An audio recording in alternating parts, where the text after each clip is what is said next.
Folks, Blackstar Network is here. Hold no punches! I'm real revolutionary right now. Black power. Support this man, Black media. He makes sure that our stories are told. Thank you for being the voice of Black America, Roland. Stay black. I love y'all. All momentum we have now, we have to keep this going. The video looks phenomenal. See, this difference between Blackstar Network and black-owned media and something like CNN. You can't be black-owned media and be scared. It's time to be smart. Bring your eyeballs home. You dig?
July 10th, 2024. Roland Martin is in Dallas, Texas, with Vice President Kamala Harris, who is speaking at the Alpha Kappa Alpha Sorority Incorporated 71st Annual Boule. We'll show you what the Vice President said to her sorority sisters and how they responded to what she had to say. Also on tonight's show, the Executive Director of BlackPAC will join us to discuss their latest polling showing that black voters in Battleground states are increasing their support for President Joe Biden, despite the media narrative around him lacking support to win re-election. Also, former House Speaker Nancy Pelosi refused to say that she supported Biden's decision to stay in the race. We'll show you what she had to say and discuss why top Democrats are not helping Joe Biden remain in the White House. Also, we'll tell you why Alexandria Ocasio-Cortez and other Democrats filed articles of impeachment against Supreme Court Justices Samuel Alito and also Clarence Thomas today, and what this may mean going forward for the High Court. Also, and finally, we will have the interview that Roland did with Eddie Murphy about reprising his role on Netflix's Beverly Hills Cops So F. It's time to bring the funk on Roland Martin Unfiltered, streaming live on the Blackstar Network. He's got it. Whatever the miss, he's on it. Whatever it is, he's got the scoop, the fact, the find. And when it breaks, he's right on time and it's rolling. Best believe he's knowing. Putting it down from sports to news to politics. With entertainment just for kicks, he's rolling. It's on go, roll, y'all. It's Roland Martin, rolling with Roland now. He's funky, he's fresh, he's real, the best, you know he's Roland Martin now.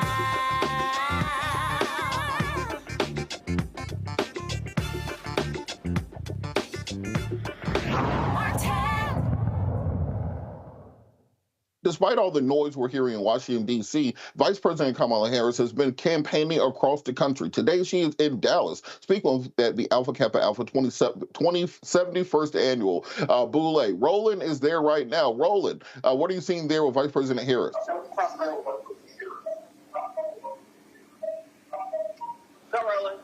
All right, Robert, certainly appreciate it. My voice is not strong, still trying to get it back after smoke allergy hit me when I was in Ethiopia. But it was quite an exciting day here in Dallas at the 71st Annual Boule of Alpha Kappa Alpha Sorority Incorporated. So understand, folks were in line at 4 o'clock this morning. Okay, email went out, but said people could get in line at 6:30. Let's roll. This is the video here that I shot before Vice President Kamala Harris even spoke. This was literally 2 hours before the start of the program, and it was, I mean, jam-packed. I'm talking about massive. Thousands and thousands of her sorority sisters were trying to get in. Now, their business meeting was taking place this morning. And so the delegates were already there, but now you have the folks who are trying to come to hear her particular speech as well. And so this is the Kay Bailey Hutchinson Convention Center here in Dallas. You're going to see in a second here as I begin to walk down this. I mean, you're just going to see a sea of black women in pink and green waiting to hear, waiting for the vice president. And so you see all the folks there who were in line. They wanted to hear, obviously, what she had to say. Vice President Harris has been traveling to a number of conventions and other events all throughout this summer. She's going to be at the Zeta Phi Beta convention as well, talking about the issues that matter to all voters, but specifically to black women as well. And so here is what the vice president had to say today in Dallas to her sorority sisters of Alpha Kappa Alpha. Donald Trump has openly vowed, if reelected, he'll be a dictator on day one. That he will weaponize the Department of Justice against his political enemies, round up peaceful protesters and throw them out of our country, and even, and I quote, terminate the United States Constitution. What's more, Trump advisors have created a 900-page blueprint of their agenda for the second term. They call it Project 2025. It includes a plan to cut Social Security, to repeal our $35 cap on insulin, to eliminate the Department of Education and end programs like Head Start. So let us be clear. This represents an outright attack on our children, our families, and our future.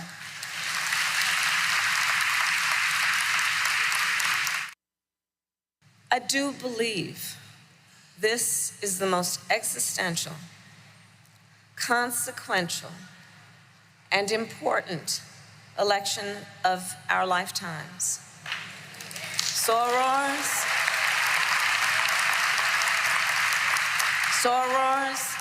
this is a serious matter.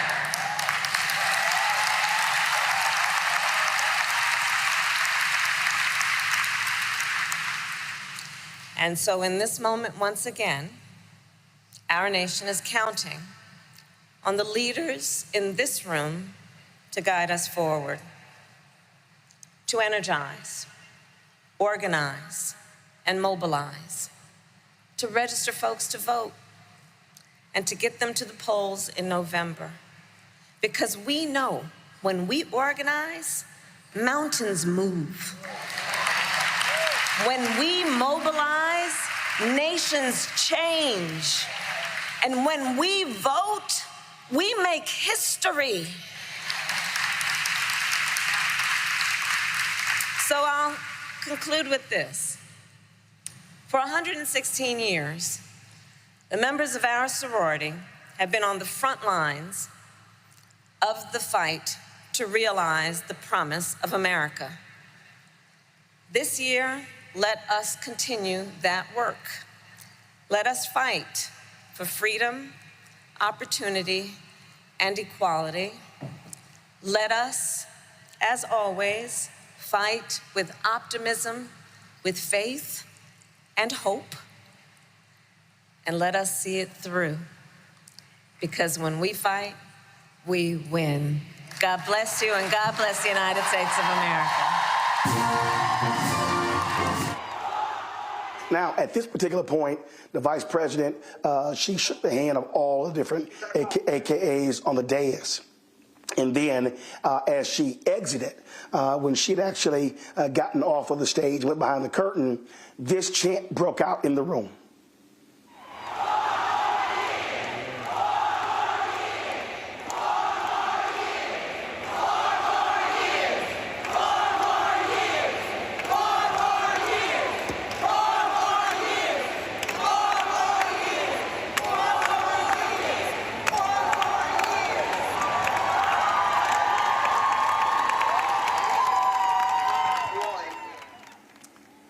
After the room cleared, I had a chance to catch up with several AKAs to get their thoughts on the vice president's speech.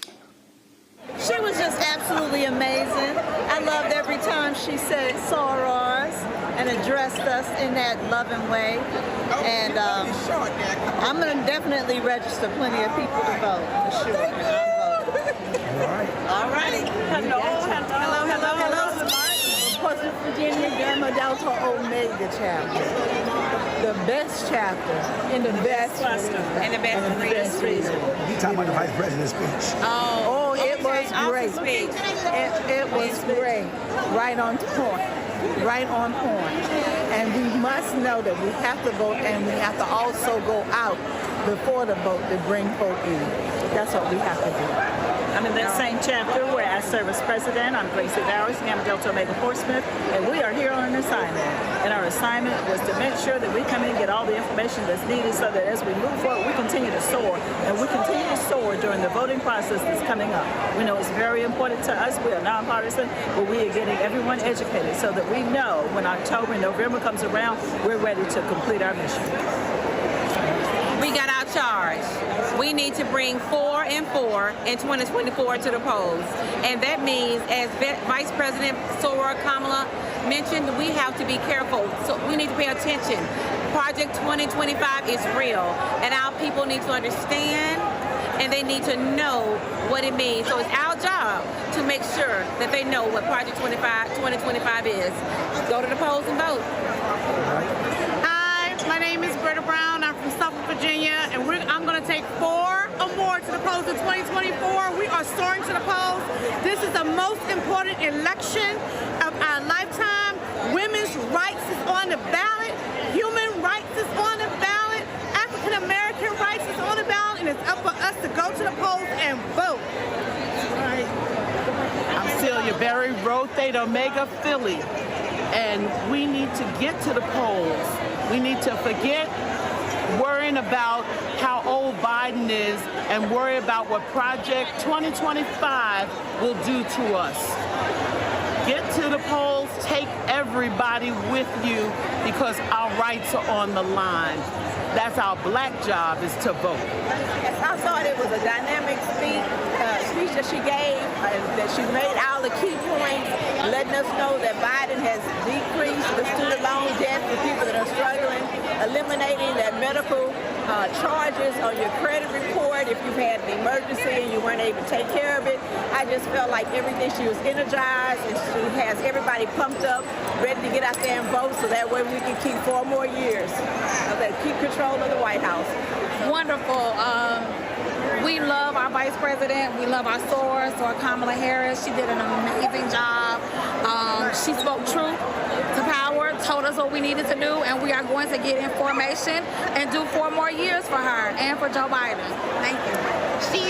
VP came. We're soaring to the polls. We need everybody to come out there, get your voice out, make it matter. We need her 4 more years. So say it with me. 4 more years with Biden and Harris. Yes. I think it is so important that this country understands the power of a black woman's vote. 4 more years. This is a vote for democracy. If we don't vote for this, we'll be sorry. Our lives depend on democracy. Our democracy is at stake. 4 more years. Our democracy is at stake. 4 more years. 4 more years. 4 more years. 4 more years. Great speech. 4 more years.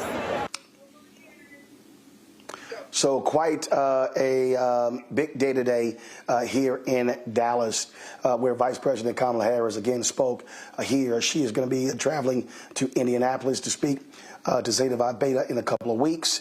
We also, of course, will be figuring out what the heck is going on in D.C., all the efforts to also replace or try to replace President Joe Biden as a nominee. So lots of drama, lots of things to discuss. What we're going to do, folks, we're going to go to a break. We're going to come back. Robert's going to chat with our panel about the Vice President's speech. And then, of course, we'll also be chatting with the folks at BlackPAC about their new poll regarding African Americans. This is Roland Martin Unfiltered, reporting live in Dallas on the Blackstar Network. Back in a moment. Coming soon to the Blackstar Network. I still have my NFL contract in my house. I have it in a case. It's 4 of them, for my 4-year contract. I got a $600,000 signing bonus. My base salary for that first year was $150,000. Matter of fact, $150,000. $150,000. That's what I made. $150,000. Now think about it. My signing bonus was a forgivable loan, supposedly. When I got traded to the Colts, they made me pay back my signing bonus to them. I had to give them their $600,000 back. Wow. Yeah, I was so pissed. Because, man, I try to be a man of my word. I'm like, you, I'll give you your money back. You know, even though I know I earned that money, right. I gave them their money back. I gave them $600,000 back.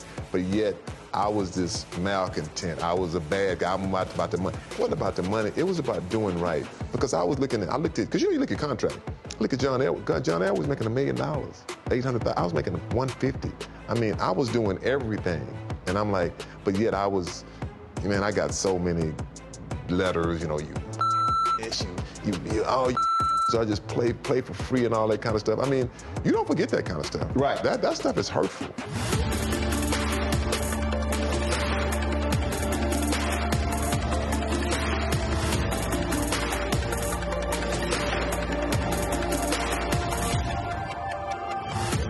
On the next A Balanced Life with me, Dr. Jackie. People can't live with them, can't live without them. Our relationships often have more ups and downs than a boardwalk roller coaster, but it doesn't have to be that way. Trust your gut. Whenever your gut is like, this isn't healthy, this isn't right, I don't like the way that I'm being treated. This goes for males and females.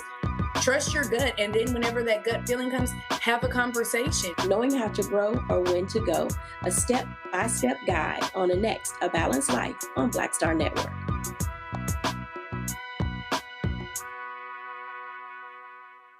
What's up, everybody? It's your girl, Latasha from the A. And you're watching Roland Martin Unfiltered.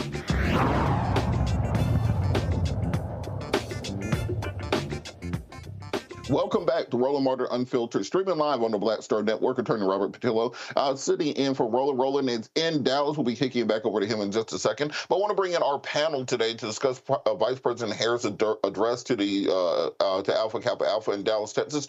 Joining us is Rebecca Carruthers, Vice President, Fair Election Center, Washington, D.C. A. Scott Bolden, News Nation political contributor, Chair, National Bar Association Political Action Committee, former D.C. Democratic Party Chair, Washington, D.C. Joy Cheney, founder of Joy Strategies, Washington, D.C. Thank you all so much for being here. Rebecca, I want to start with you. We're already seeing conservatives ramping up the racist attacks against Kamala Harris.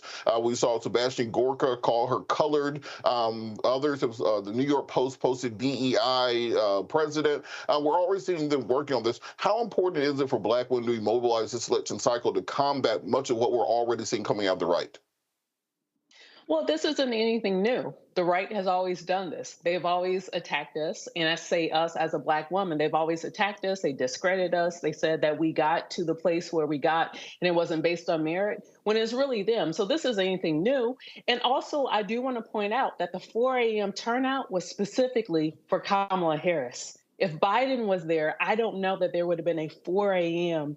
folks standing in line just to go see him. So it was very important for Vice President Kamala Harris to address Alpha Kappa Alpha Sorority Incorporated. But it was also very important because she is a soror, my soror of Alpha Kappa Alpha Sorority Incorporated, and she needs to appeal to her base because regardless of what's happening in Washington, D.C., with whether or not Biden's going to remain on the ticket, Kamala Harris has to understand who and what her base is. And Joy, bringing you in on this conversation, we're seeing right now that Black women really have become the backbone of the Democratic Party. If you look at both 2016 and 2020, over 50% of white women voted for President Trump. Well, how much more work can Democrats depend on Black women to do in this next election? It seems like they're already punching outside their weight class when it comes to turnout numbers, when it comes to percentages they're voting. Are they asking too much of Black women to try to carry them across? Well, first of all, let me just say that, like Rebecca, I am a member of Alpha Kappa Alpha Sorority Incorporated. Indeed, I'm a member of Alpha Chapter, where Kamala Harris also is a member of Alpha Chapter. We're alums of Alpha Chapter, Howard University. So I'm no surprise that there were so many people who turned out for her. And I think it's a sign to anyone who believes that she will be passed over for future Democratic leadership easily. That will not happen. Black women are the backbone of the Democratic Party. We are the base. They count on us all of the time. We come out, but we cannot be taken for granted. Our vote is not a given. Our vote is not a given. So for anyone who's penning op-eds, sending secret missives to folks on television, not this network, but others who are suggesting that we would not have a President Kamala Harris at any point in the future, they should know they might lose their best support. That is Black women. They would certainly lose mine. And I think that turnout was emblematic of that. Black women are excited about Kamala Harris. We embrace her. So any polls that tell you otherwise are mistaken. Go ask Black people. And not just what they think on any given topic, but what they're planning to do. As Terrence Woodbury says, how are you planning to vote? And we are very happy to support President Biden, Vice President Harris for 4 more years. That's what I'm hearing, at least. Absolutely. And Scott, I want you to pick up on that point. We saw Senator Michael Bennet from Colorado last night calling for President Biden to step down. Presumably, he was a candidate in 2020. He would want to be on that short list of people considered for a blitz primary, as some people are suggesting. What do you think happens to the Democratic base if the Democratic Party has a smoke-filled room behind the curtain conversation and passes over Kamala Harris in the off chance that President Biden does not continue? Well, that's just You know that's coming because that's white privilege. That's what the power of white privilege is. They didn't earn it, but, you know, she's second in line. You know, white America and even the Democratic Party has never figured out what to do with Kamala Harris. She's the Biden, Harris, and DNC's greatest weapon. She's bright, she's capable, she's an attractive candidate, she's strong on the issues, she's a former prosecutor, and she intimidates the hell out of people that don't look like her because she's also very humble. She's not as great as a vice president vis-a-vis supporting Biden's agenda, but she's found her stride in the last couple of years. I think she'd make a much better candidate against Trump, prosecuting the case against Trump, given all those qualities that I just mentioned. She'd be much better than anybody else on the Democratic side, including Biden, quite frankly. Let's just be honest about it. That being said, Biden has a lot of goodwill. He's helped a lot of people, a lot of loyalty, and he's been a statesman in this country for 50 years, a public servant. Hard to walk away from that. But as I was reading the editorial in the Post a few days ago, it wouldn't be fair for him to be forced out or to step down. But it's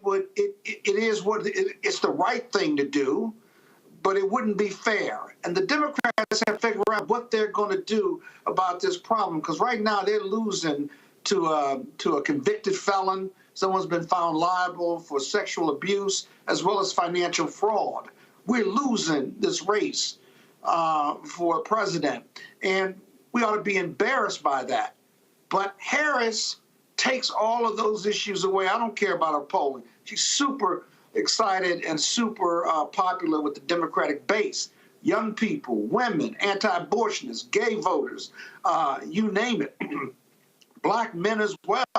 She solves all of those issues that the Democrats have right now, where we're leaking that coalition. That coalition comes back and coalesces around her if she's the nominee, and she'd have 240 million to play with, and you wouldn't have the legal and practical delays associated with putting somebody new up like a Gretchen or Newsom, because they haven't been on the national stage. She's been there. Those are all the reasons why she makes sense. But what do I know? I don't run the Democratic Party, and I don't run Biden-Harris. Well, I think a big question that a lot of people have right now is exactly who does run the Democratic Party. I know the people that I didn't know that the leader of the free world had people who could tell him to quit his job. I just think that's something that maybe they should put in, maybe that's something put in the civics class, that there's somebody else who can tell the president what to do. It's all up to Biden. You know, the other Democrats, I don't care, Senate or House Dems or anybody else, there's no leverage to force him out. He can just say, I'm not going. And he's going to be on the ballot. He's not going to release his delegates. His delegates could vote for someone else. They'd have a floor fight probably, and it just gets uglier. But as my mother used to say, Robert, and you'll appreciate this, there are no good decisions or bad decisions. They're just decisions that need to be made, and then you go make them right. And right now, the Dems are taking too long.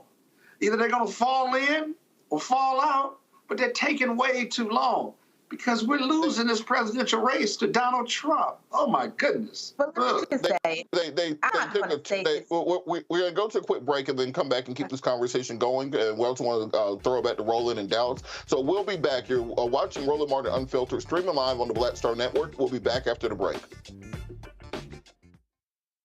When you talk about blackness and what happens in black culture, we're about covering these things that matter to us, speaking to our issues and concerns. This is a genuine people-powered movement. There's a lot of stuff that we're not getting. You get it, and you spread the word. We wish to plead our own cause. Too long have others spoken for us. We cannot tell our own story if we can't pay for it. This is about covering us. Invest in black-owned media. Your dollars matter. We don't have to keep asking them to cover our stuff. So please support us in what we do, folks. We want to hit 2,000 people, $50 this month, raise $100,000. We're behind 100,000, so we want to hit that. Y'all money makes this possible. Check some money orders. Go to P.O. Box 57196, Washington, D.C. 20037- 0196. The Cash App is $RM Unfiltered. PayPal is R Martin Unfiltered. Venmo is RM Unfiltered. Zelle is Roland at RolandSMartin.com. On the next Get Wealthy, financial therapy, what it is and why it may be exactly what you need. So when you think about financial therapy, what we're talking about is how do we learn to live with our money in a way that is congruent with our values, that we understand our emotions about money, we understand our beliefs and our behaviors. That's right here, only on Blackstar Network.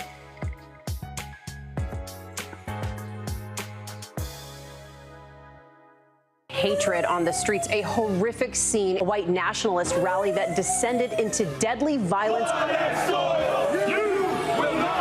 White people are losing their damn minds. As an angry pro-Trump mob storms the U.S. Capitol, we've seen We're about to see the rise of what I call white minority resistance.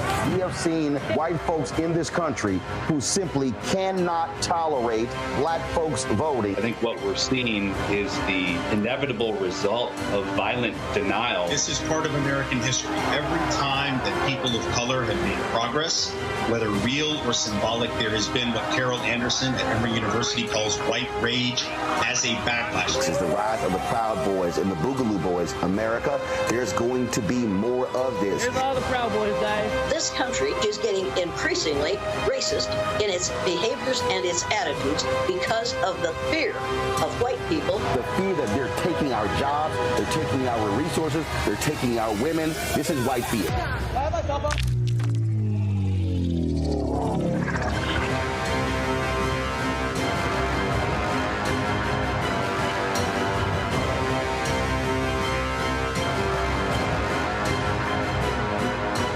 Everybody, I'm Kim Coles. Hey, I'm Donnie Simpson. Yo, it's your man Deion Cole from Blackish, and you watch Roland Martin, Unfiltered.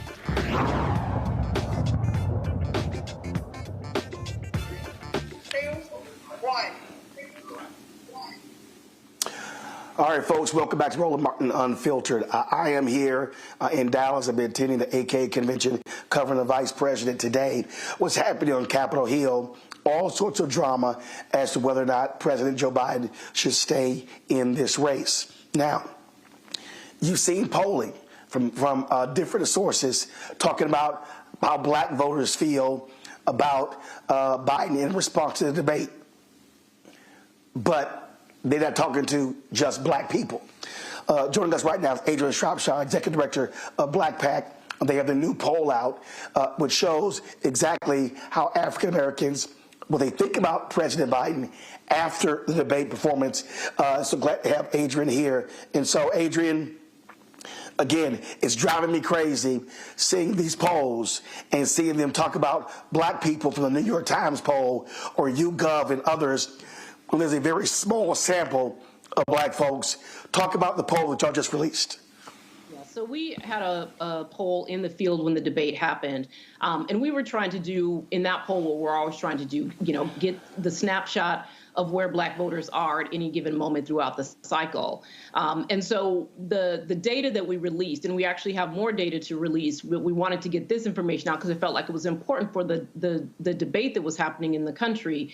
The data that we released shows, one, the kind of steady progress that the president's campaign has been making with black voters. And so one is that, so the one piece of information is that from our last poll in February to the poll in June, the president was actually increasing his support numbers among black folks.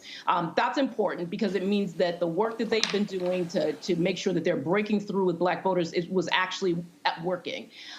The second piece of data that we released essentially says that for black voters who watched the debate, their support numbers for the president increased, right? So they watched the debate, they saw it with their own eyes, they saw two things on the debate stage. One, they saw Joe Biden give a very poor performance that I don't think anyone disagrees with, but they also saw a liar who stood on the stage and lied for 90 minutes. And they made a choice about which of those two candidates that they understood who they were before they watched the debate, but after the debate, increase their support for Biden. For those people who didn't watch the debate, we saw the opposite effect, which means that their understanding, people who did not watch the debate, their understanding of the debate was influenced by the post-debate narrative, and they didn't have the same level of support, increase in support for Joe Biden. And so that's important because it says that people are making decisions based on what they're seeing in their social media feeds or the sort of narrative that is emerging around what has happened that isn't exactly, I think, what people who saw the debate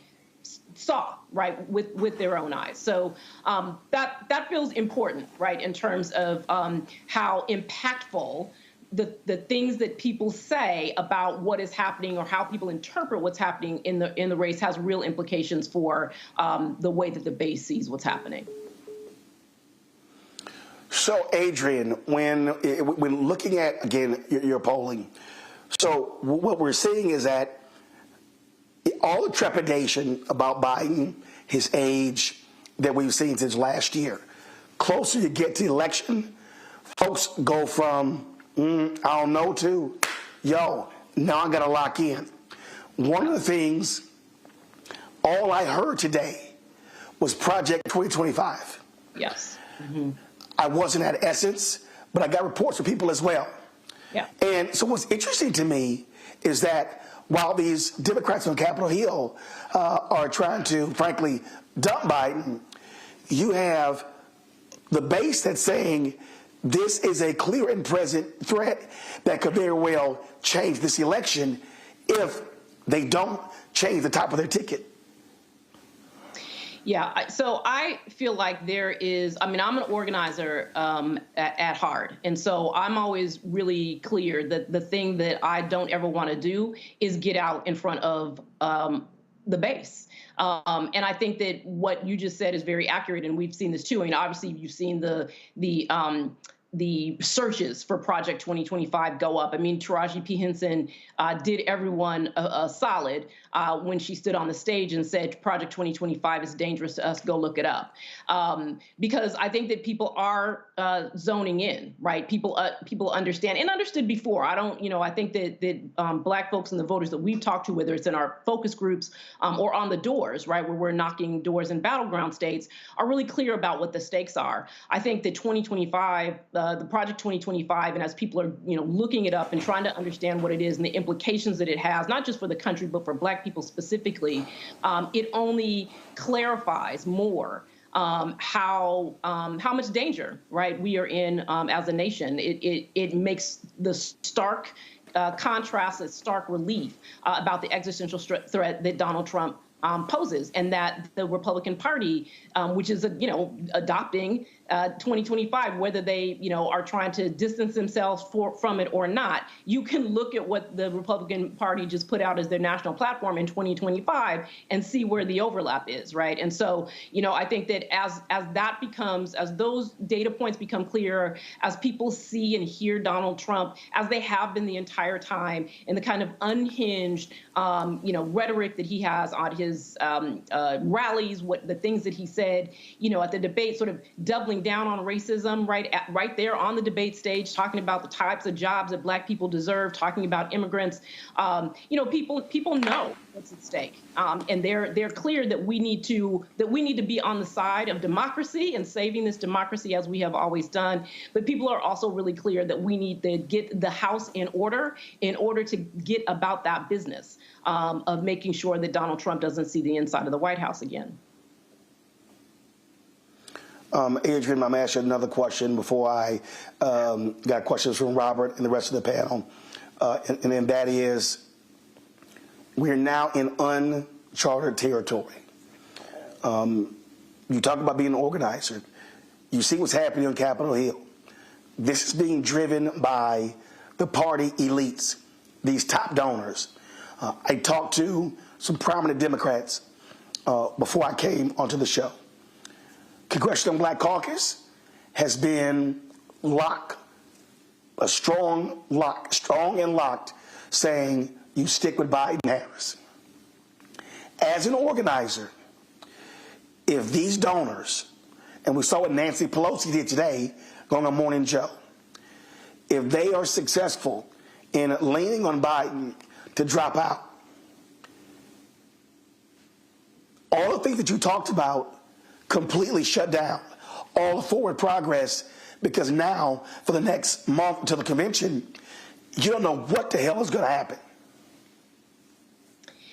Yeah, I mean, I think Pelosi clarified her comments when she got back to her office and said that she thought that the New York Times in particular had misinterpreted what she said.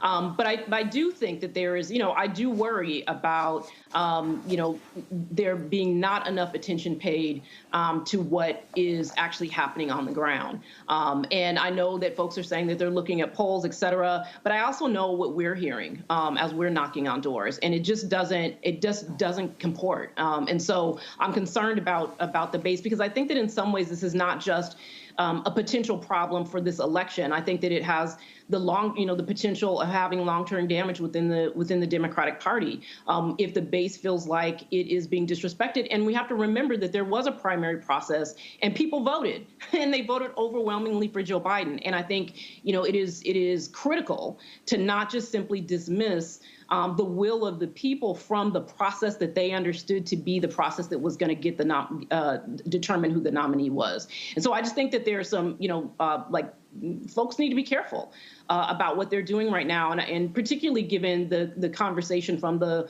last part of the discussion about the vice president and the sort of early sort of rhetoric that we were hearing when people first started calling for the president to step aside with the notion that someone would replace him other than the vice president. And obviously that has toned down.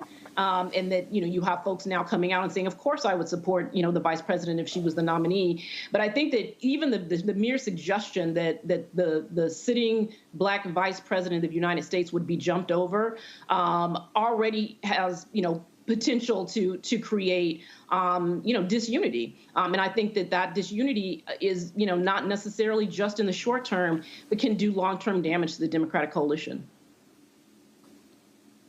Robert? For joining us this afternoon. I want to go straight to Scott Bolden for questions and the rest of the panel. Scott? Yeah, thank you for being on. So when you're in the field, so you're saying that the black voters in this country are still behind Biden, notwithstanding that performance, still anti-Trump, and that the Democratic Party needs to stay the course and stop talking about getting rid of Joe Biden. I think I'm right about that, right? Well, what we haven't seen is any noticeable change in our conversation before, right? So we haven't seen, when we're asking folks, what their top issues are, when we're asking them what their vote choices are going to be, we haven't seen the last 2 weeks any big change in that. Voters are still saying that they support, the majority support Biden. We see very little support for Donald Trump. We do see some support for third-party candidates, which again is something that needs to be taken into consideration in terms of strategy. So I think we are seeing steady responses from the black voters that we are talking to in battleground states. What I'm saying is that those who are in this conversation about how this nominating process is going to turn out really need to prioritize what voters are saying. And obviously, black voters are a part of the Democratic coalition, but a significant part of the Democratic coalition and significant part of the coalition that is going to elect any president to office. And so that attention needs to be paid to what folks are saying and where folks are. And I think that if we're not seeing significant abandonment, then the question of who should be the nominee, particularly that given the fact that there has been a process, and if you can't explain away to people how they voted for someone, and then the nominee is going to change, like you have to bring people along in whatever process you think you're leading. I got you, but couple one, did you poll on whether they wanted Kamala Harris to replace Biden? And 2 weeks in the field was pretty close to right after the debate. From your expertise, is that too soon to get in the field to get reliable results? Well, when I'm saying in the field, I'm talking about our literal door knocking, right? So not necessarily our polling. And we've been knocking on doors for months now. So what I'm comparing the sort of post-debate responses from voters about support for Biden, those responses post-debate aren't any different than the responses that we saw 2 months ago or 3 months ago. That's all I'm saying in terms of that. So, but I think that that if voters are consistently saying that this is the candidate they're going to support, then that's what they mean. We did not and have not asked whether or not voters would support the vice president as the nominee. Partly because again, when in our poll we were in the field, right, with the poll when the debate happened, and there was not a conversation in that moment about who might come out on the other end. And also, as far as I'm concerned right now, Joe Biden is actually still the nominee. So for the moment, we're still asking questions about him until that changes. Otherwise, we're engaging in a hypothetical that has not emerged. And I don't want to be a part of confusing voters any more than they already are. Yeah. Thank you. A question? Do I get to ask another one? Well, let's go to Rebecca. I got plenty of questions, man. We know, Scott. We know. Rebecca, go ahead. It's my turn now, Scott. So, Adrian, in 1984, the party elites understood that Ronald Reagan wasn't competent for a second term. However, Ronald Reagan was reelected, and we now know through history that Ronald Reagan largely did not run his second term. Someone else was in charge. So should we be asking voters, and particularly Black voters, whether or not Black voters feel or think that Joe Biden is competent to serve a second term?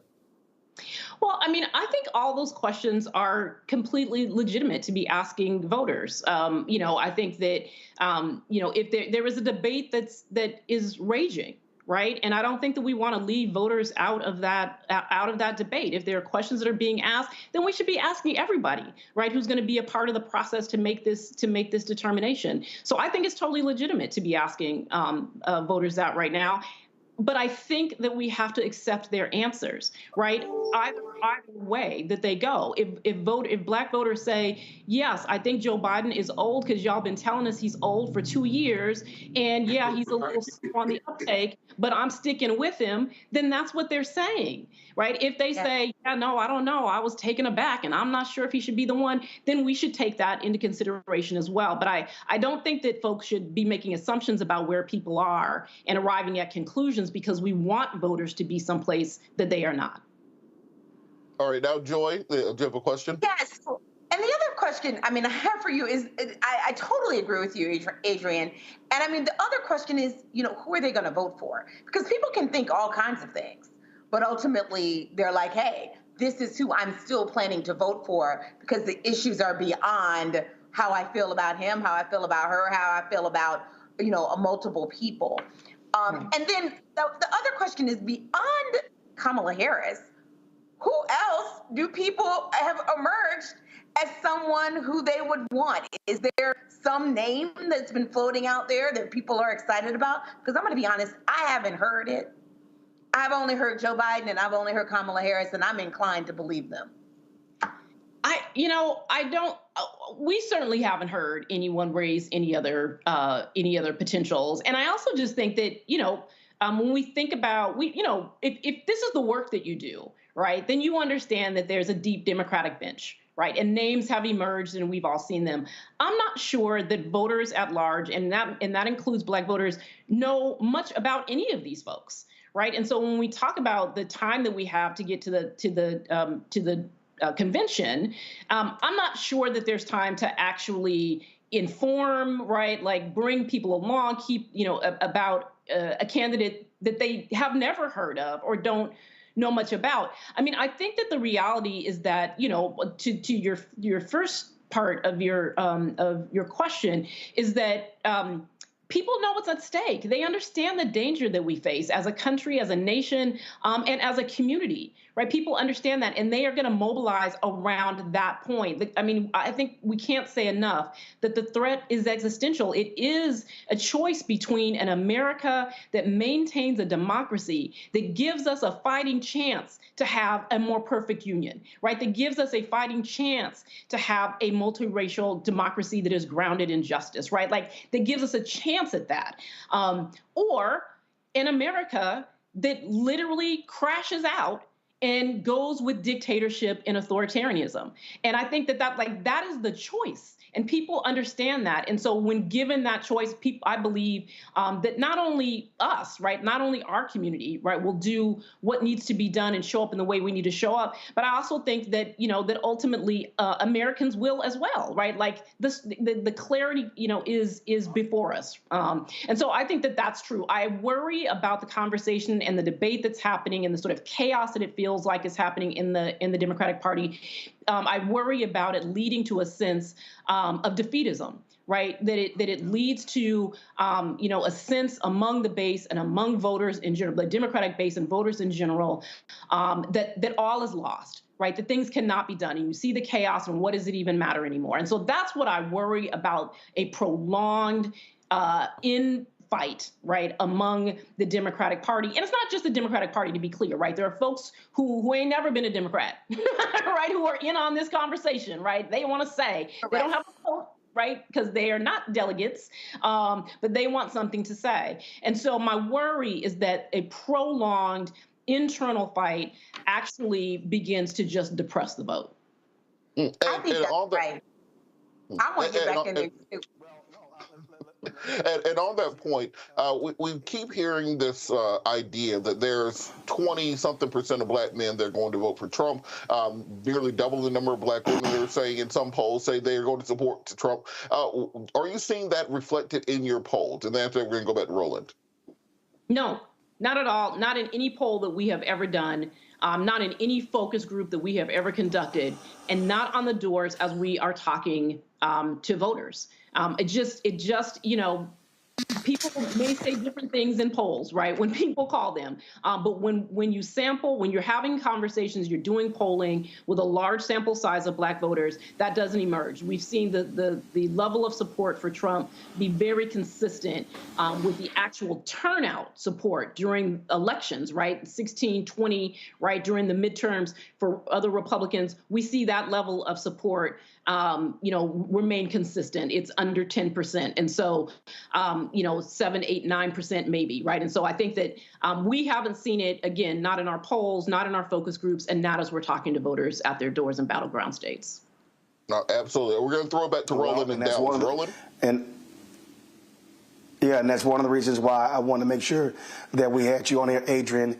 Look, mainstream media, they're not talking to y'all. Again, y'all are polling, a significant number of black people, way more than the rest of these polls.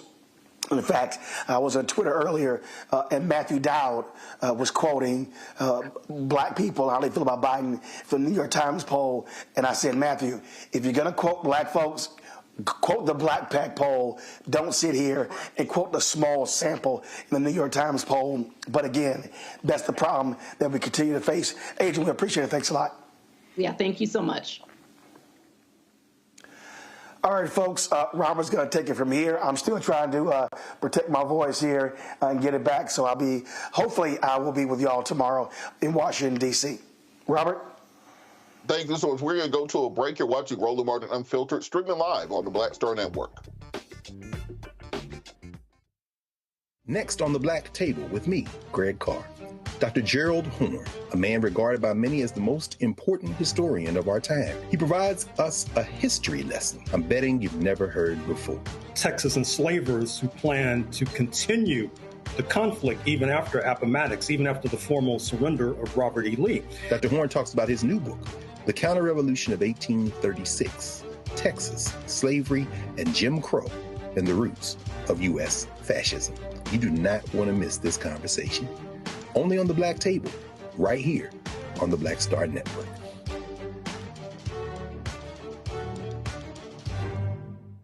Fanbase is pioneering a new era of social media for the creator economy. This next generation social media app with over 600,000 users is raising $17 million, and now is your chance to invest. For details on how to invest, visit startengine.com/fanbase or scan the QR code. Another way we're giving you the freedom to be you without limits. Hello, So I'm Jamia Pugh. I am from Coatesville, Pennsylvania, just an hour right outside of Philadelphia. My name is Jasmine Pugh. I'm also from Coatesville, Pennsylvania. You are watching Roland Martin Unfiltered. Stay right here.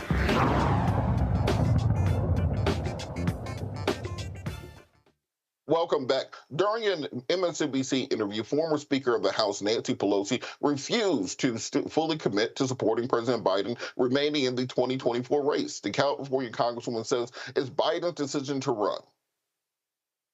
Over the past 24 hours behind the scenes, there's been a lot of depression among Democrats. The phone lines burning up, concerned about his candidacy and whether or not he can win.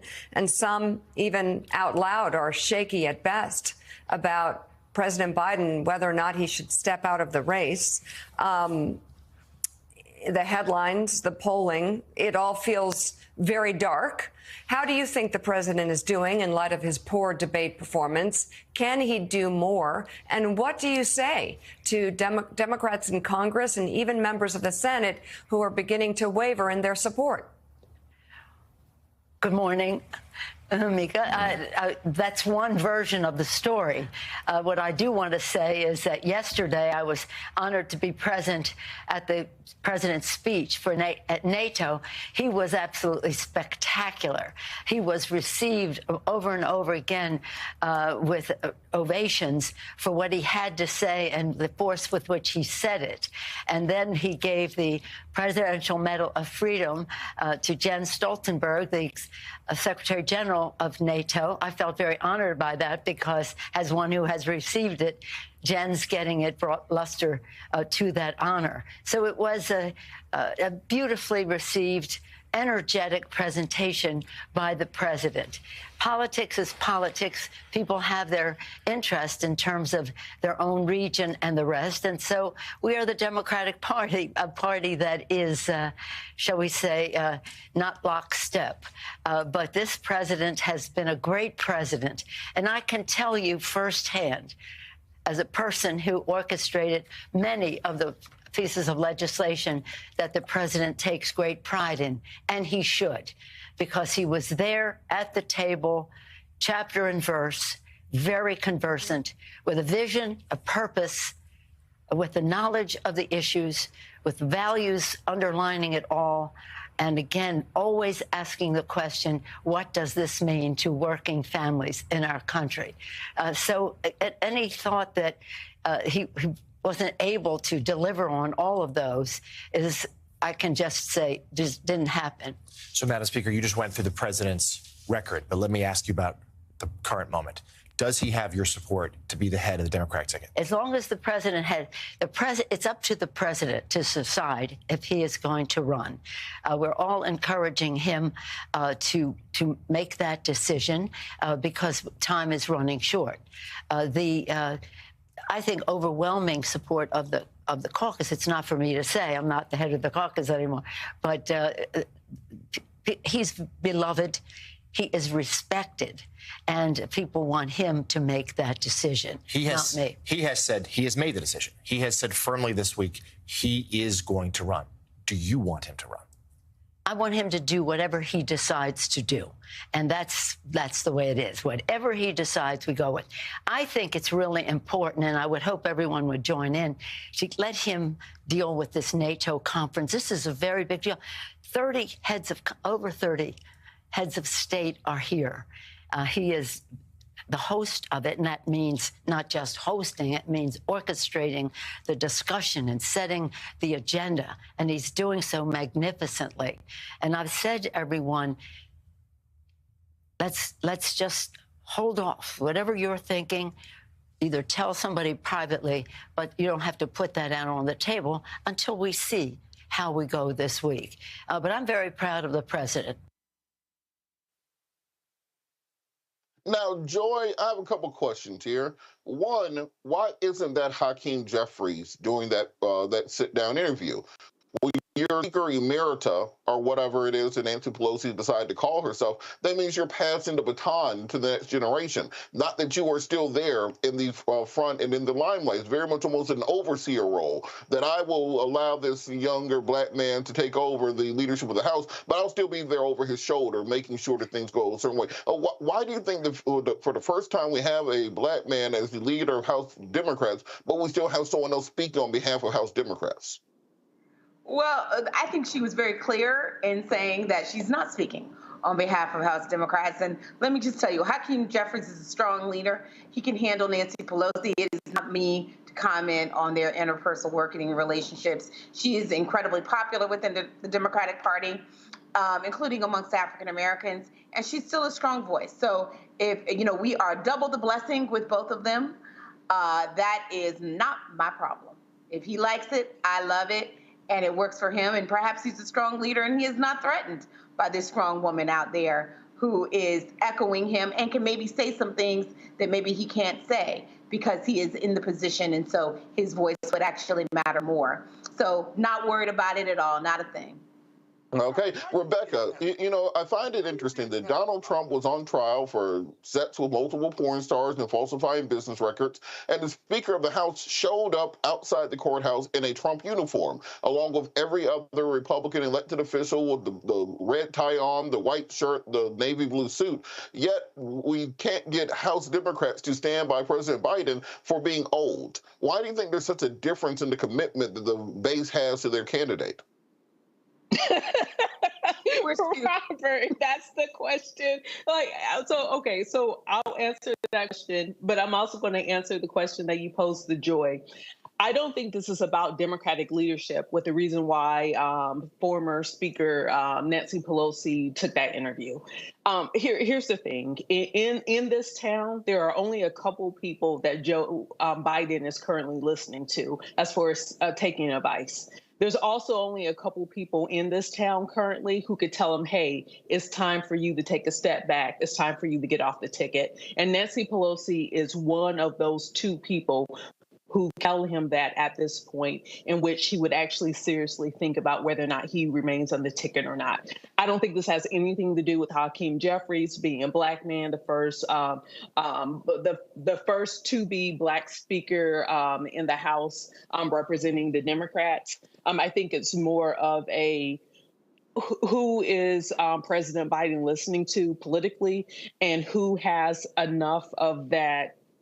I can't think of the word right now, and who is credible enough to actually pull his coattail if that's what's needed in this moment. But to your question of why did Republican leadership show up outside of the court hearing, outside of the three-ring circus that is Trump, that's apples and oranges. That's not even a fair comparison here, because we are in bizarro world right now. The fact is not just the fact that it is it's a person who has been convicted of a felony that's seeking office, because I believe in second chances.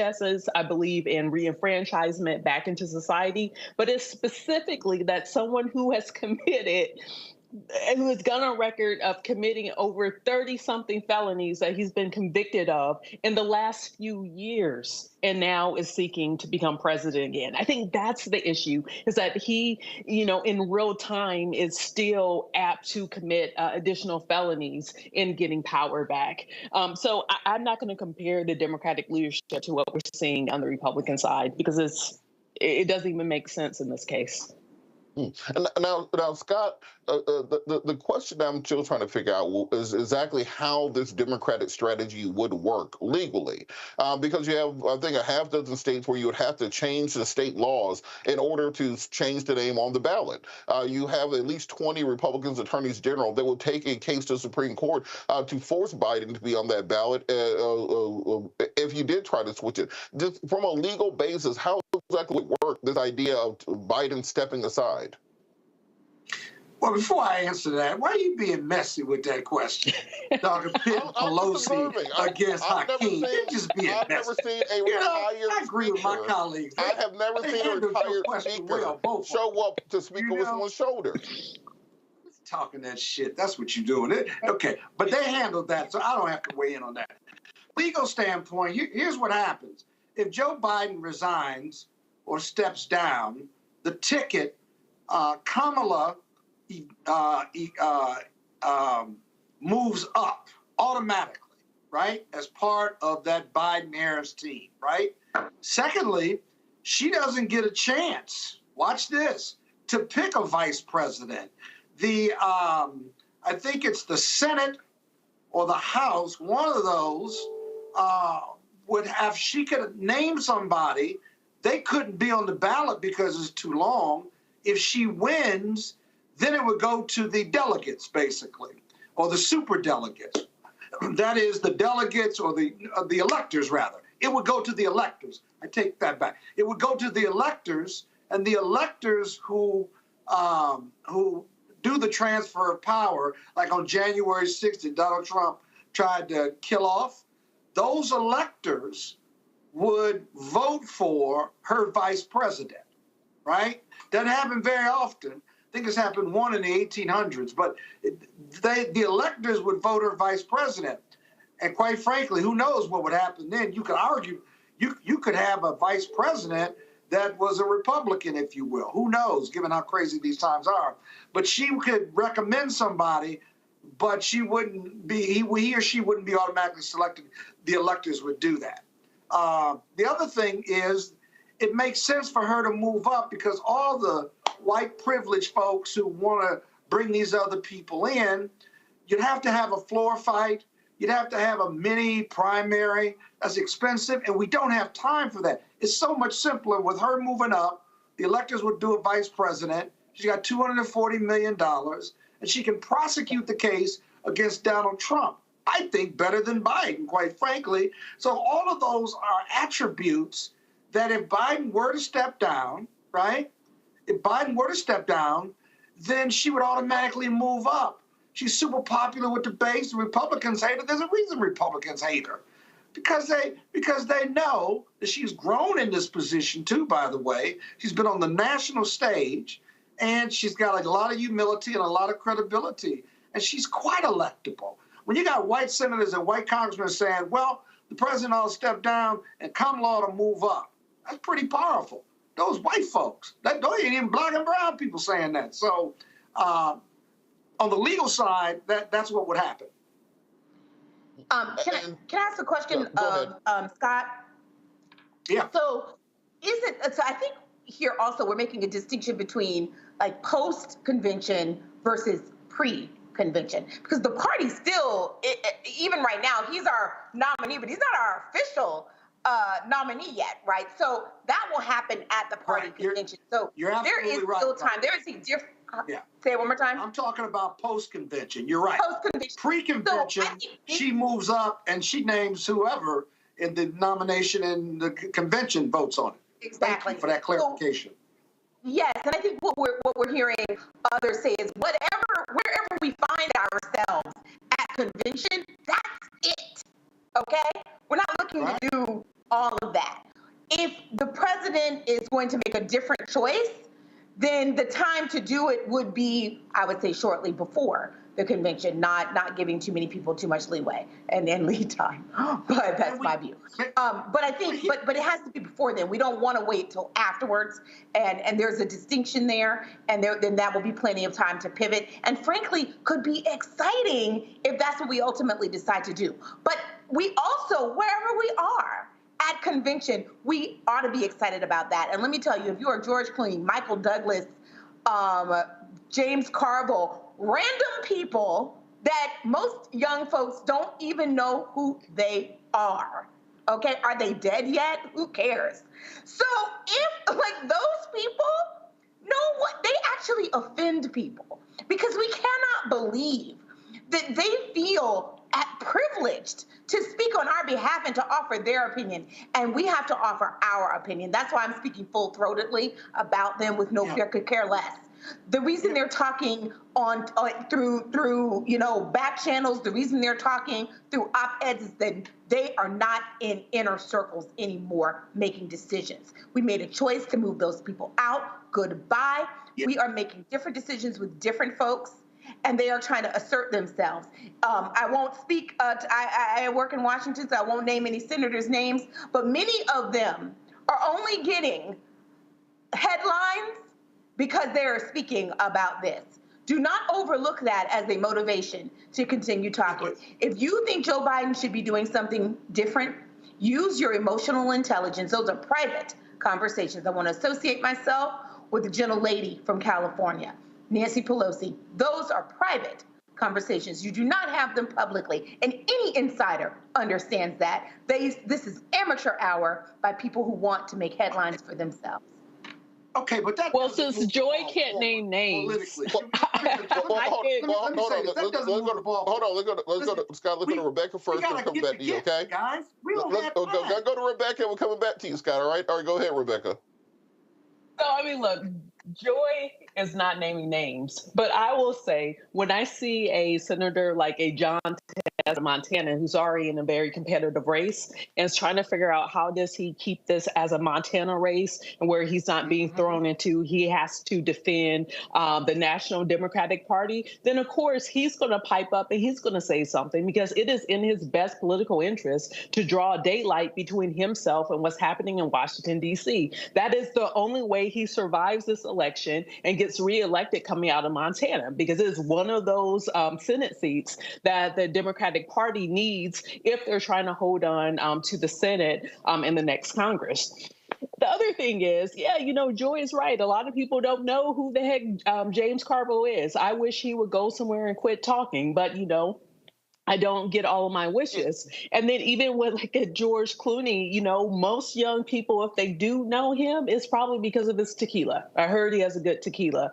But that said, the Democratic Party actually has a memo that James Zogby circulated almost 2 weeks ago, actually about a week and a half ago, and it ended up getting published in the New York Times. So there is a formal plan if this thing was to happen between now and at the convention. Rebecca, I agree with my colleagues. Look, Rebecca, I find it really interesting also the fact that you have these kind of kingmakers in the Democratic Party that can just decide who is and who isn't the president. But how exactly do you run on a campaign that Donald Trump is a threat to democracy? Then you use an undemocratic process to force out the Democratic nominee that won the primary process. I think it's going to be a hard circle to make for the election. Scott, I know you wanted to chime back in, so I wanted to start with a question for you. You can answer at your leisure. But for the Democratic establishment, how is it easier to go through the entire process you just laid out for replacing the candidate versus just circling the wagon around Biden and figuring out a way to win? Well, it's easier. Oh, were you talking to me? Yeah. Well, you know what, Scott? I'm going to pull a quick Scott. If there was actually kingmakers, then Hillary Clinton would have been president. True. Go ahead, And Scott. wouldn't that have been better? Hey, I'm the oldest one on the panel. I done forgot what I wanted to say. See, you ain't got to be 80 to forget what you got to say. I'm telling y'all right now. I'll be in court and be running out, and my sentences run on until I can figure out what's next in the damn argument. Let me just say this, though. You're right. It would be easier. The problem with coalescing around Biden is he scares the hell out of you because he's old. He looks old. He sounds old. He walks like he's old. And he's not who he was 8 years ago. He's a great leader. But is he the one to prosecute the case against Trump? We're losing to a convicted felon. It shouldn't even be close, right? And so on one hand, the Democrats say it's easy to just get behind Biden, right? But what happens to us coalescing around Biden when he does the press conference and can't get through it the right way, just basically? Or he does another debate with Trump, and Trump says again, I don't know what he said, and I don't think he knows what he said. Ouch. And that's why we're wringing our hands with what to do. We don't have good choices, and we don't have any leverage to force him out. Rebecca? Part of it is us. We are stupid. Joy, go ahead. Part of it is us. We are stupid. Donald Trump, we are stupid as Democrats. Donald Trump literally during the debate said the Democrats attempt to abort babies after birth. Right. We just he's a sociopathic liar. Guys, but why is he beating us then? Why is he beating us? See, that all sounds good and is right, but he's beating us. But part of the reason is he? That we are not loyal and we don't know how to stay the course and we freak out instead of focusing. Don't freak out, focus. Whatever decision, I love having this conversation. It's a lot of fun. Nobody's calling any of the four of us on this call. I wish they were. Maybe Scott, he makes a lot more money, so perhaps he is. But here's the thing: for the rest of us, we don't need to worry so much about what's going to happen. We just need to be ready to pivot and to focus on the issues and to focus on making the case that Donald Trump is not the answer for the nation. Not only is not the answer, he is a detriment to the nation and the world. That is our focus. And what I love is Black people get that. They get that. They're like, I understand the assignment. It's not about Biden, Kamala, whatever. In this case, it's about Democrat, D. It's about D, because that is what is required to save the nation, and we're going to rise to the occasion. So wherever we find ourselves, and we need white America to be similarly focused. These conversations are being had predominantly by rich, wealthy, progressives, white people, okay, who have very few stakes. The people who look like us have, even those who are well-heeled, like all of us, especially Scott, have much at stake. And we get it. So we need... Why you messing with my money? Okay. Why you messing with my money? I got a little bit. I'm trying to have a little bit of that money. Look, Rebecca, on this point, what I'm trying to figure it out with the Biden to go people is this about health or is this about poll numbers? Because it seems like it started out saying, oh, Biden is so sick and so old he can't run. And then it turned into, look, he's losing, we got to get rid of him to get a last chance. Is the health concerns just a raison d'etre to get rid of Biden? Or are they really simply saying, we think he's going to lose, maybe we can switch him out and still save the House and Senate? Yeah. You know what? I'm going to... That's a complicated question, but I'll answer it the best way that I can. To be clear, I think folks need to focus on whether or not someone can perform, because it's not just the issue of age, right? Making sure that we're not venturing into ageism, but it's also cognitive function, cognitive decline. Is this person able to step up and do what's required in this moment? I think what some of the initial hand-wringing was from is that debate performance was bad. And it sobered a lot of people up because there are a lot of real-world things are going on domestically and internationally. We need a president that is fully on, that is very hands-on over the next 4 years. And so I do think there's some concern. Now, there were some folks up to this point who, when Biden mentioned 4 years ago that he was only going to run for one term, that actually got some people, remember it was the coordinated day when everyone dropped out at the same time during the primary. So after South Carolina, Biden really didn't have a true primary after that because there was a coordinated effort. And he also floated around the idea that he wasn't going to run for a second term.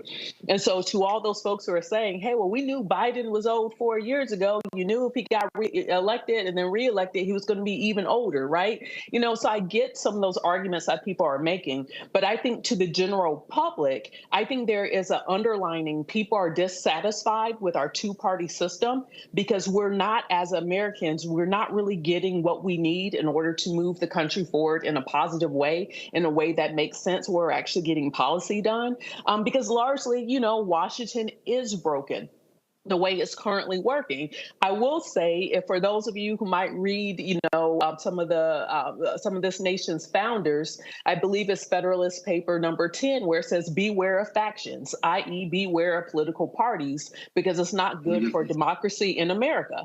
And so even looking at this nomination process, the Constitution spells out how to go about selecting a president in this country. And what's unfortunate is that we have outsourced that to political parties. And I think that is to the detriment of democracy in America. It should not be the Democrat nominating process. It should not be the Republican nominating process. But I think for this country to move forward in a positive way that's pro-democracy, we're going to have to figure out how to get out of this diametrically opposed two-party system, because I don't think ultimately that is in the long-term benefit for America.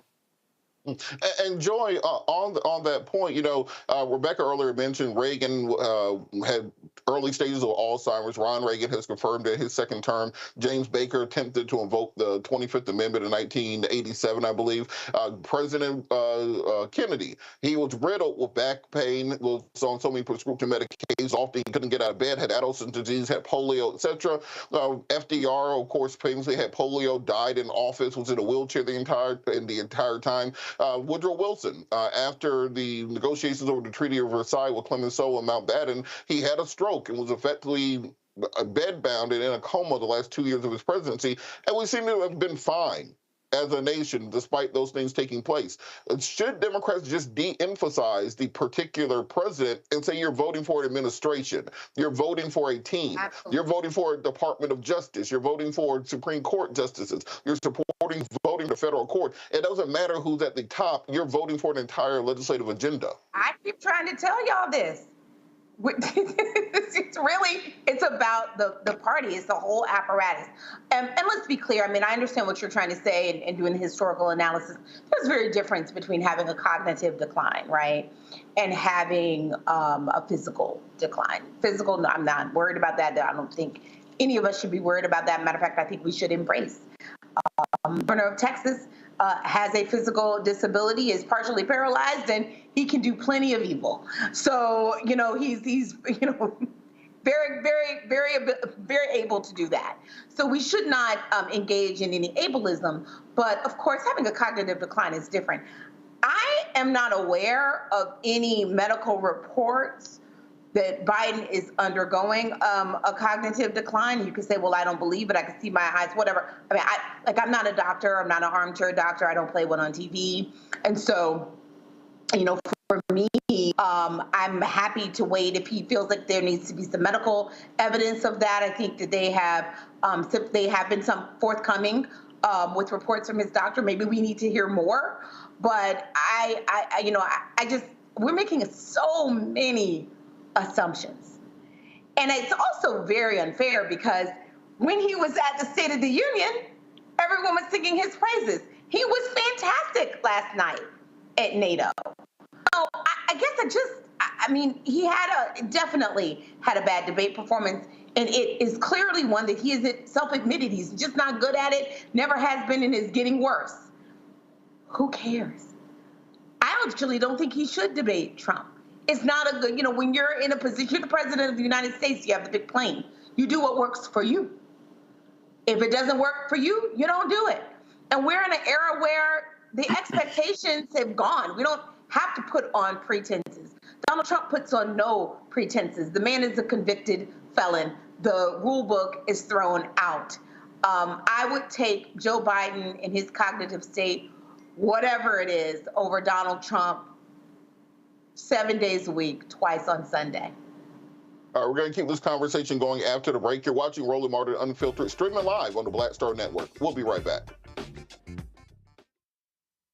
Coming soon to the Blackstar Network. I still have my NFL contract in my house, having a case. It's 4 of them for my 4-year contract. I got a $600,000 signing bonus. My base salary for that first year was $150,000. Matter of fact, $150,000. $150,000. That's what I made, $150,000. Now think about it. My signing bonus was a forgivable loan, supposedly. When I got traded to the Colts, they made me pay back my signing bonus to them. I had to give them their $600,000 back. Wow. Yeah, I was so pissed. Because, I try to be a man of my word. I'm like, you, I'll give you your money back. Even though I know I earned that money, I gave them their money back. I gave them $600,000 back. But yet, I was this malcontent. I was a bad guy. I'm about the money. It wasn't about the money. It was about doing right. Because I looked at, because you look at contract. Look at John Edwards. John Edwards was making $1 million, $800,000. I was making $150. I was doing everything. And I'm like, but yet I was, man, I got so many letters, so I just play for free and all that kind of stuff. You don't forget that kind of stuff. Right. That stuff is hurtful.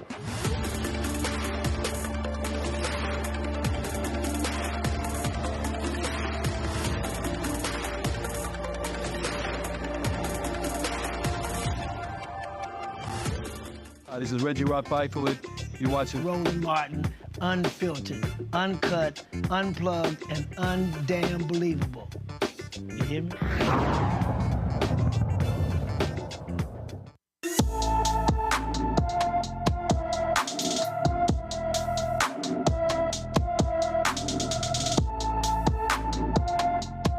Today's Black and Missing, Treshawn Stewart has been missing from his Baton Rouge, Louisiana home since May 30th, 2024. The 17-year-old is 5'7" tall, weighs 201 pounds with black hair and brown eyes. Anyone with information regarding Treshawn Stewart should call the East Baton Rouge Parish Sheriff's Office at 225-389-5000. That's 225-389-5000. And we are hoping that he is reunited with his family. Going back to political news, today, Alexandria Ocasio-Cortez filed articles of impeachment against Supreme Court Justices Clarence Thomas and also Samuel Alito. The New York Congresswoman Alexandria Ocasio-Cortez and other Democrats filed articles of impeachment against Supreme Court Justice Clarence Thomas and Samuel Alito. The articles of impeachment accused the two justices of committing high crimes and misdemeanors by failing to disclose gifts and recuse themselves from cases. The lawmakers filed 3 articles of impeachment against Thomas and 2 against Alito.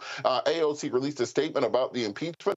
It says the unchecked corruption crisis on the Supreme Court has now spiraled into a constitutional crisis threatening American democracy writ large. Justice Clarence Thomas and Samuel Alito pattern a refusal to recuse themselves from consequential matters before the court in which they hold widely documented financial and personal entanglements constitutes a grave threat to American rule of law, the integrity of our democracy, and one of the clearest cases for which the tool of impeachment was designed. Of course, Justice Clarence Thomas and Alito repeated failures over decades to disclose that they have received millions of dollars in gifts from individuals with business before the court is explicitly against the law. And their refusal to recuse themselves from specific matters and cases before the court in which they are benefactors or their spouses are implicated represents nothing less than a constitutional crisis. These failures alone would amount to deep transgressions worthy of standard removal from any lower court and would disqualify a nominee to the highest court from confirmation. The lawmaker says Thomas should be impeached because he failed to disclose numerous luxury vacations he received from real estate magnate Harlan Crow, and because the justice didn't recuse himself cases in which his wife, a right-wing activist, had a financial or legal interest, including cases involving the 2020 election. They also say that Samuel Alito should be impeached because he didn't recuse himself from cases in which he has a personal bias. They specifically point to Alito's participation in cases involving the 2020 election and January 6th riot. Despite reports that he and his wife flew flags associated with Stop the Steal movement outside of their homes. Let's bring the panel in. Scott, do you think these articles of impeachment are anything other than a publicity stunt, or do they have an actual chance of having a legal impact? Well, I don't think they're a publicity stunt. I understand the frustration. The problem is when you impeach or you try to impeach, you've got to have evidence of high crimes and misdemeanors. And because the Supreme Court is the supreme, there are no laws that govern them. There are not even any ethical guidelines, really. It's all voluntary. It's going to be very difficult to bring certified impeachment articles against them. And then obviously it's a political process. And the Senate, the House GOP is the majority. However, strategically, if the Dems run the table and become and are in control of all 3 houses, then, and these articles are pending, then you may have a shot, you know? And if you got a shot at even doing a hearing, if you will, and moving it forward, you're making your point clear and you're making life difficult for both of them. But their conduct, quite frankly, there's no question, it's not just possible conflicts of interest, just really certain conflicts of interest and unethical behavior, even if it's only an appearance. If it's an appearance and you got an explanation, if you got to explain why you did something ethically or unethically, you probably should never have done it. And if you're going to be on the Supreme Court, you're at the highest levels of the judiciary, and you ought to lead by example, despite having no guardrails up or no rules to follow. I mean, up to recently, they really had to disclose a whole lot of things, and they had a lot of ways out of disclosing. So we got to figure out what to do about the Supreme Court. Adding justices isn't the answer. Roberts has to do something to compel not only disclosure, but ethical behavior that even avoids the appearance of impropriety. To date, that's not happening. And Rebecca, on that, they won't even appear on the Hill. They've been invited to hearings. They won't even appear on the Hill. Well, that's the exact point I was going to make to Rebecca, because, Rebecca, what we've seen is that it seems that our political institutions are effectively impotent when it comes to regulating the Supreme Court. Will Democrats be able to make this an actual issue, running on the courts in November? I did not think that was a question you're going to ask me. This is a Democrat and a Republican Party. This is a problem for this country, because I think this is the same court that just said that those who do official acts in public office, they can then receive tips from people. So, I mean, I almost want to make a Magic City reference for you, Robert, because it doesn't make sense that judges are saying that they now can get tips. This should be a voting issue. This is something that people should run on. They should run on what it means to have good governance in this country. What does it mean to remove the appearance and actual corruption from those who hold public office or hold judgeships in this country? Unfortunately, for this to actually change, for there to actually be some type of reform, I agree with Scott. Packing the courts isn't going to solve it here, but there's going to have to be some type of constitutional amendment which amends in which how, especially federal justices, what is it, Article 3 judges, how they're able to conduct themselves and what are the rules and parameters in which they should be conducting themselves. That's right. And Joy, on that point, you know, we in Atlanta, right, in Douglasville, a probate court judge be removed for doing not a quarter of the stuff that Clarence Thomas is doing on the bench. I'm talking about luxury SUVs, buying his mama's house, putting his nephew through school. I think he's on a golf vacation right now where he's on a private helicopter. What does it say to the American people that the one branch of government that we used to think to be kind of fair and unbiased now has been shown to be one of the most corrupt branches that there is? Yeah. Yes, Clarence Thomas and Alito have damaged the court irreparably. And I think that, you know, what Representative Ocasio-Cortez is doing is she is fighting. Now, we can talk about whether it's, you know, going to happen. Obviously, it's not, right? We wish it were. Whether it has legal standing, whether it has legal basis, whatever. We can talk about that. But really what he's doing is saying, I'm willing to fight. I'm not just going to talk about the things that we see are happening right before our eyes, right?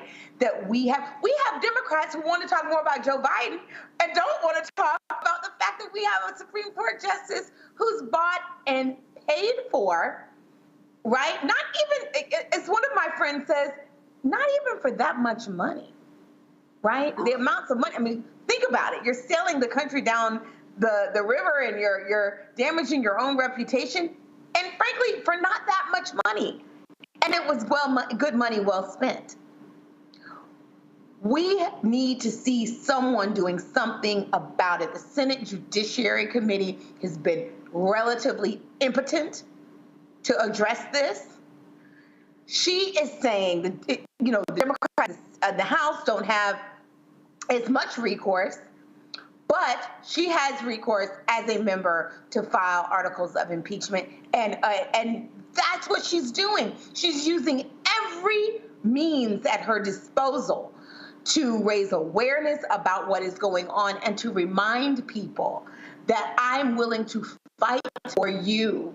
We need more Democrats like that. I think we have historically thought of that as kabuki theater, but guys, this is politics. Part of it is kabuki theater.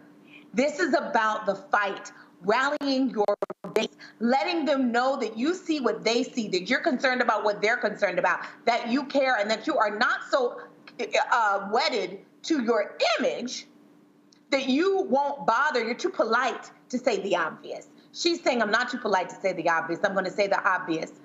These people are crooks, or they at very least appear to be. And when it comes to the court, which we want to have trust in so that we can really have it be the final decision of the nation and the final arbiter between the other two branches, we have to have trust. Otherwise, we will have chaos. We believe in our government. And that's what she's saying. I'm willing to fight for that. Absolutely. And I think that there's nothing wrong with the Biden campaign and Democrats at large running a campaign saying, look, Clarence Thomas has a sugar daddy. And we have to understand that you can't have a sugar daddy on the Supreme Court. That if any other field of play, somebody can't have a sugar daddy paying their bills while they're on the court making these decisions. Moving on. How do you define sugar daddy? Is it like an Urban Dictionary or your own version? Scott, I'll tell you when you get older. When you get a little bit older, I'll explain sugar daddy.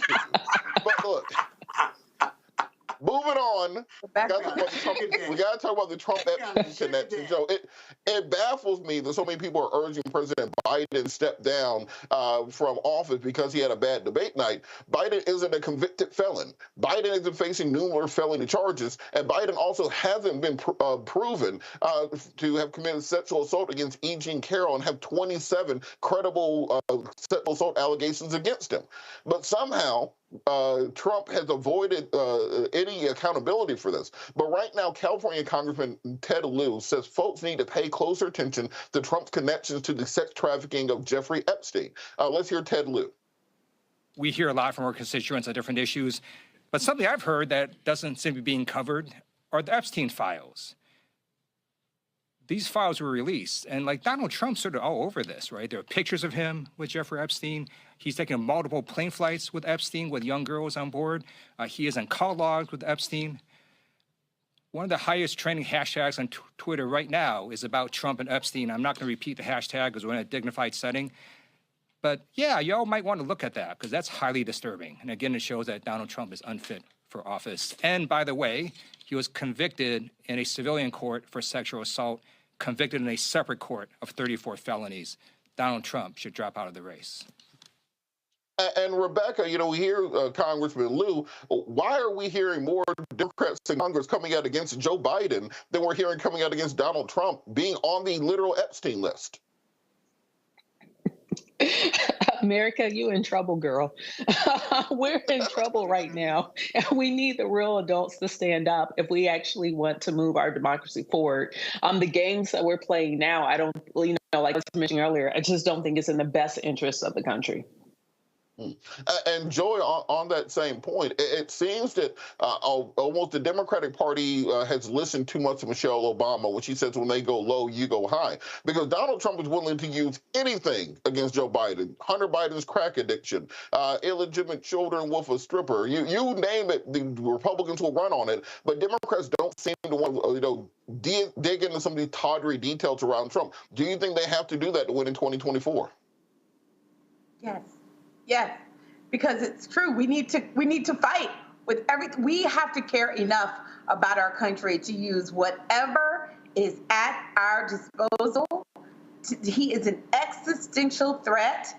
It is hair on fire time. Stop fighting with each other and fight against him.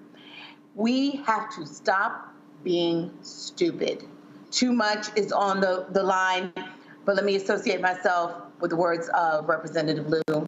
Donald Trump should absolutely drop out of the race. hopefully he will do so tonight.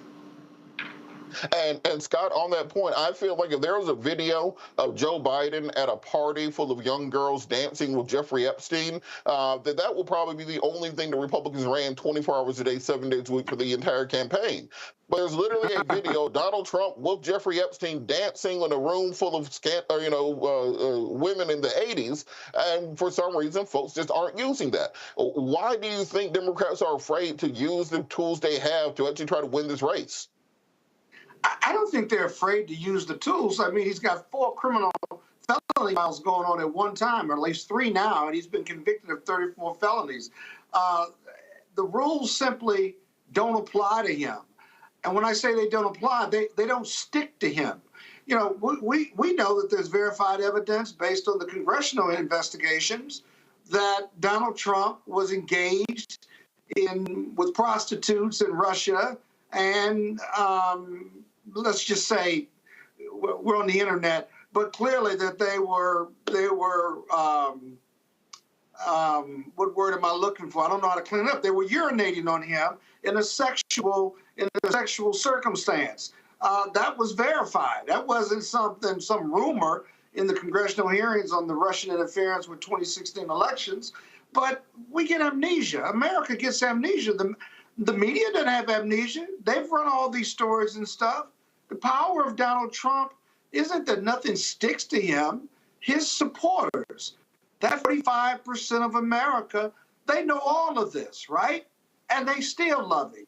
They still vote for him. And because he's got the 45 million, then the House GOP, the Senate GOP, they all genuflect around him. Why? Because they don't want to be primary. And it's just as odd, as crazy, and ironic as ever. They seek his support, seek his money, seek his endorsement, because the House and the Senate GOP members, they represent a lot of his MAGA supporters. This is the craziest situation we've ever been in. The GOP isn't a political party anymore. It's not a love fest. It's a cult. It's a cult. And we've learned to live with it so long that none of this is surprising. He admits all of this, other than sleeping with Stormy Daniels, and we know he did that. But his base does not care. That's the phenomena. His base does not care. That's why he can run for president again. That's why he's going to get 45 million votes. And that's why he's beating us now. Think about it. The convicted felon and all the other things that go wrong, and the obnoxious corruption of Donald Trump is beating a good, decent, older man who's got a legislative record like no other president, who at times doesn't finish his sentences or doesn't connect the dots. What does that say about America? What does that say about us as voters? I mean, just think about what we're seeing right now. And what's going to happen in November? Democracy is going to fall January 2025. Can you imagine living in a world? Did any of us on this show believe that democracy, as imperfect as America is, searching in search of a more perfect union, did anyone believe that our democracy could not survive, that it would bend but not break?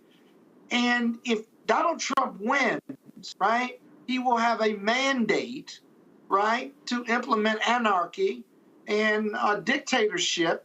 And unfortunately, we can fight, but our democracy may fall because of that 45 million people who are behind it. That ought to scare the hell out of all of us and make all of us go vote and bring 50 people with us. And yet, we're not talking about the campaign. We're not talking about Biden's record. You know what we're talking about? That he's too old and he can't prosecute the claim against him, and he's losing at the election. It's just a crazy time, man. This is crazy shit.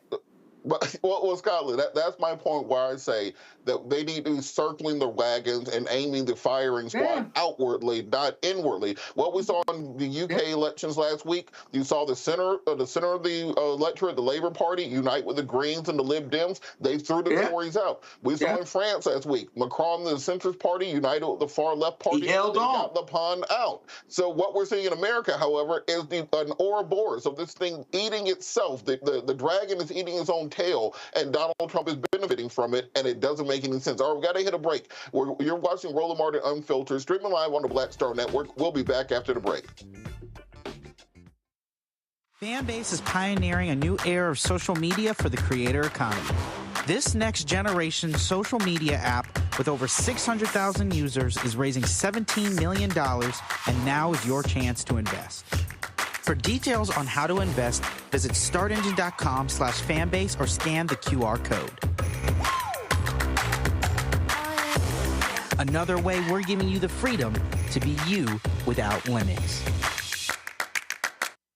Hey, yo, what's up? It's Mr. Dalvin right here. What's up? This is KC. Sitting here representing the Jodeci. That's Jodeci. Right here on Roland Martin Unfiltered.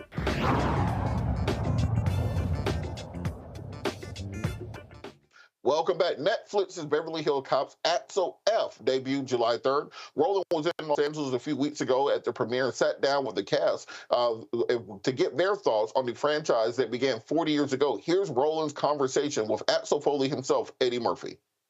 40 years of this, bruh. 40 years of Beverly Hills Cop. 41 years, actually. Right. Yeah. I mean, when you just to sit here and think back all these years, how do you take... You know what the character was when you first started, and here you are now going, okay, how do I make this different? How to make it unique? How to make it still relevant today? All we have to do is make it age appropriate, and that's what happened. We did we did 8 other scripts over the years that weren't right because it was the rehashed stuff, and then once we got to okay, Axel's, in his 60s, and he's been married, and he's got divorced, and he's got a relationship with his daughter. He's estranged from his daughter. Once we put that element in it, then everything came together. Why is Axel Foley back in? Oh, his daughter's in trouble.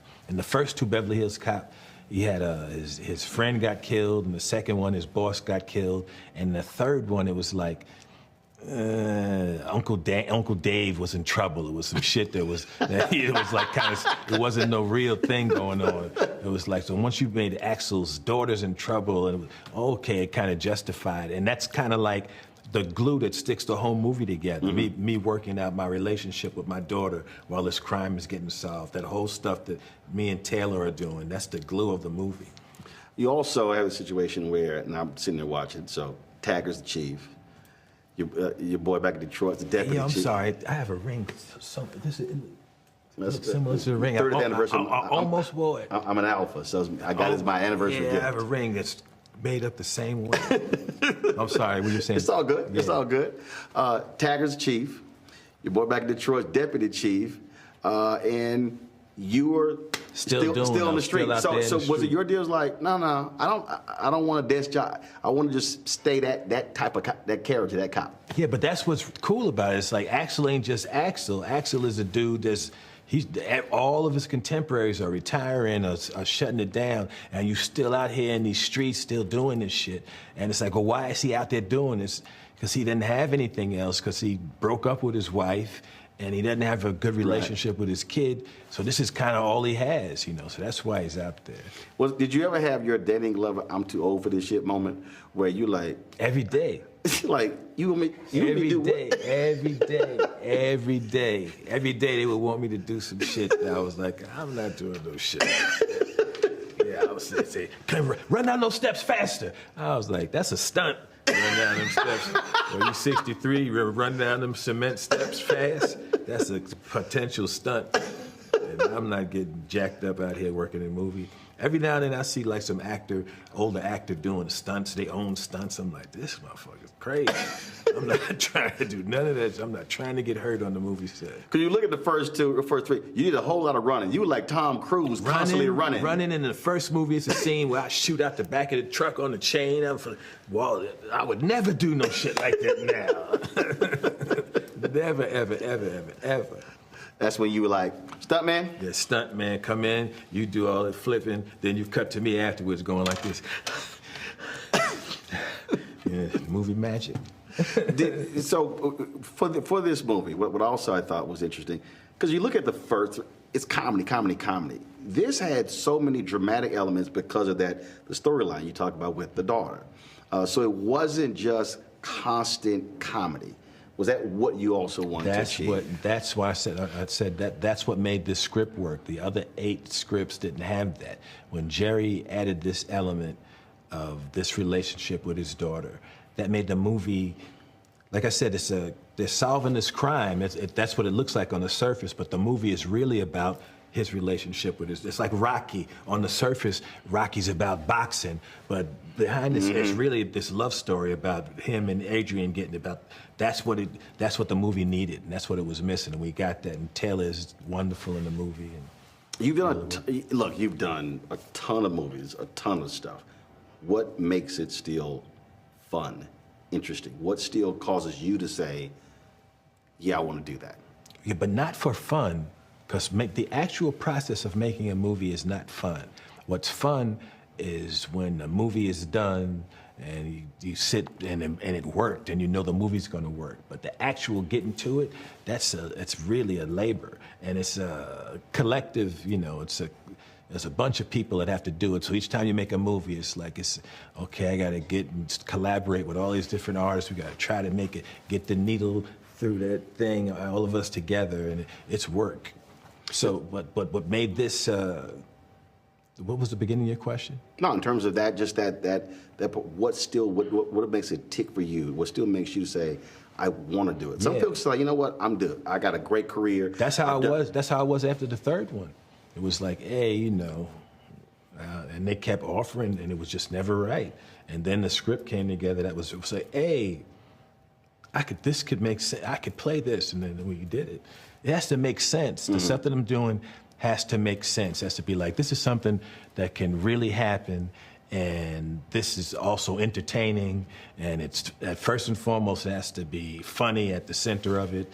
And when you have all those elements together, then I'm game. Do you also like the fact that because of the success of the first movie, what it also did for so many other Black comedians creating a space and opportunity? Not just Black comedians. Beverly Hills Cop, the very first Beverly Hills Cop is the first action comedy.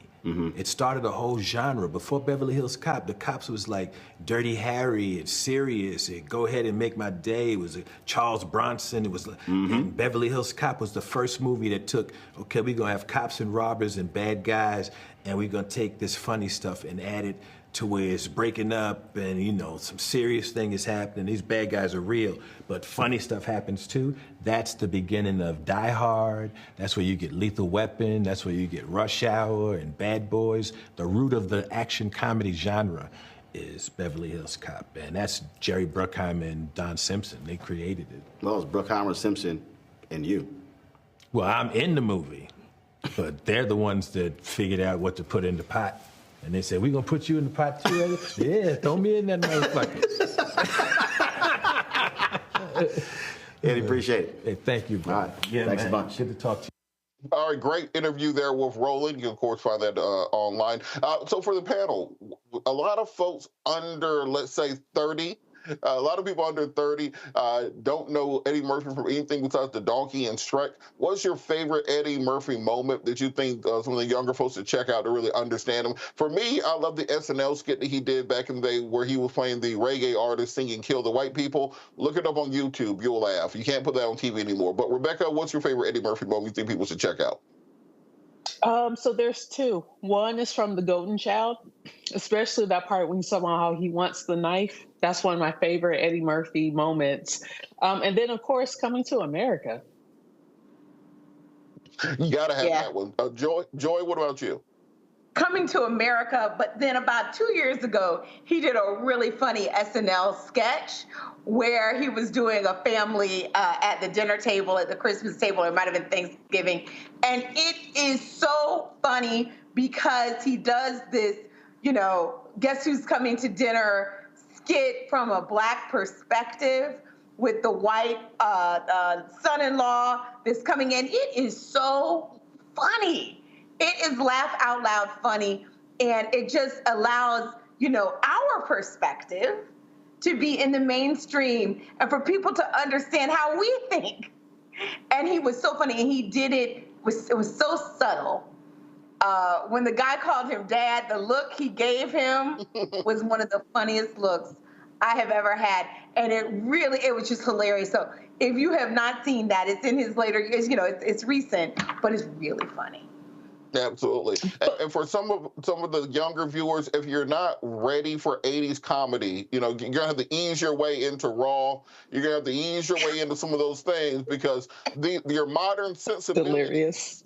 Yeah, your modern sensibilities may not comport with much of the language that you would have experienced. You're not watching Kevin Hart. It's a whole different kind of comedy they had back there. But the fact that any artist can have comedy that endures from the 1970s to the 2020s just shows how timeless some of those things are. All right, great show today. Got to thank our panel, Rebecca, Joy, Scott had to get out of here. Got to thank Roland for letting me keep his seat warm while he is down there in Dallas, Texas with the vice president. Hopefully his voice is back tomorrow. He'll be back with you. You can follow me on all social media at Robert Patillo. That's at RobertPatillo. And as I say at the end of every show, the words of Gil Scott Heron, no matter the consequences or fears that grip your senses, you got to hold on to your dreams. Hold on to your dreams, America. Holla! Blackstar Network is here. Oh, no punch! I'm real revolutionary right now.